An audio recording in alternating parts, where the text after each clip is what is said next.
Hello there, welcome to the Wine Zone. This is Pro and Con. I'm Konrad Ejbich, and this is today's Pro. I have with me Barbara Murphy from ExquisiTaste.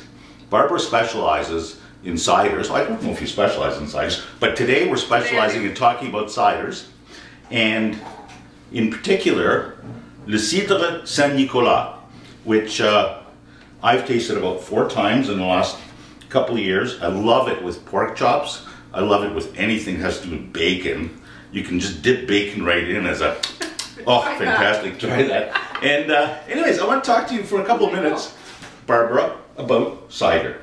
Great. Who buys cider? Everybody does now. Right? It used to be just basically people who were highly educated and who knew what cider was. Now it's people who are of all walks of life, students, women, not kids of course, but everybody who likes to have an alternative to say beer or wine, because it's generally a little bit lighter in alcohol content and very tasty and extremely food friendly. Okay, now I have, I've been in the wine business since 1980, and I sold some cider long ago, and it turned out to be really flavory, raspberry, blueberry, greenberry, yellowberry, pearlberry, you name it, right? Yeah. So explain to us what this is. This is genuine cider, which is nothing but. That's right. Cider now has changed. It did have a bad rap for quite a while. And it took years to bring it back to the table, and that's what we're trying to do, educate people that cider, in particular our kind, which is the French style, based on the Normans, this company. Let me take you back for a second. Sure. Let's explain. First of all, cider is simply crushed apples that have been fermented, just like wine would be, into a hard cider. Right. Is that what we call it? Hard cider? That's right. Otherwise you've got cider, which is the juices, which in Quebec they call must. Okay. And we have those as well.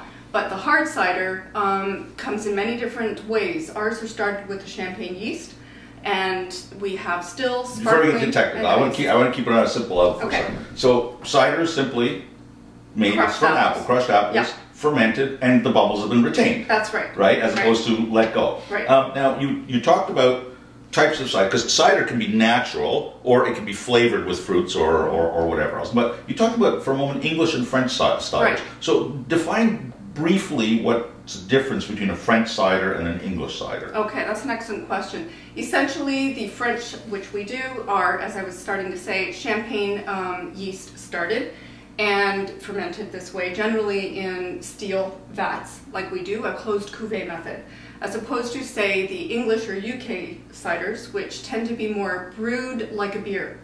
So that is the big difference. In barrels? Sometimes in barrels, and often they're in bottles or cans, whereas you can't really do that with, well, you can do it with some of ours, but ours work better in a champagne style bottle. When you say in bottles, are you talking about bottle fermented, can fermented?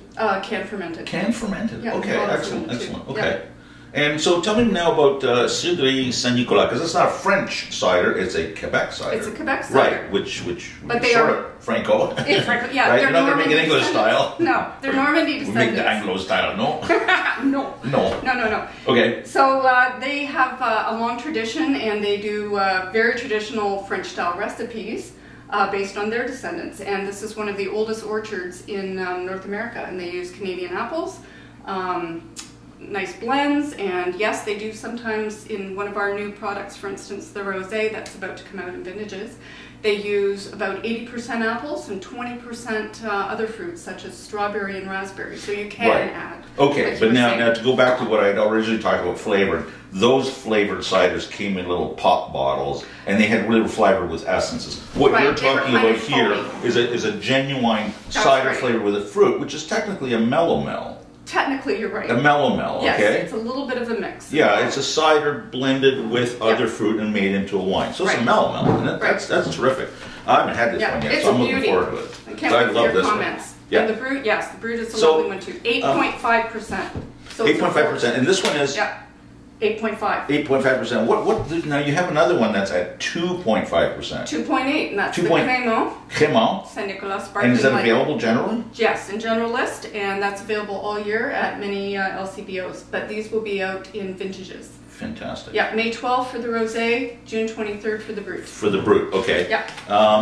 Now, I'm curious about, you said earlier who drinks cider, you said everybody drinks cider, but let's face it, there are maybe 2 or 3 listings for cider, and there's lots of listings for all the other stuff that people drink. Right. And even when I look at today's new edition of the Globe Style Advisor, just came out this morning, right? Our friend Beppy here talks about cocktails. Ah, right. I mean that's love cocktails. No, sure, cocktails. With cider. But that might be a way to sell, because right now it seems to me people are not focusing on cider. They're not even focusing on wine, not focusing on beer as much, but it is the cocktail culture. That's right. And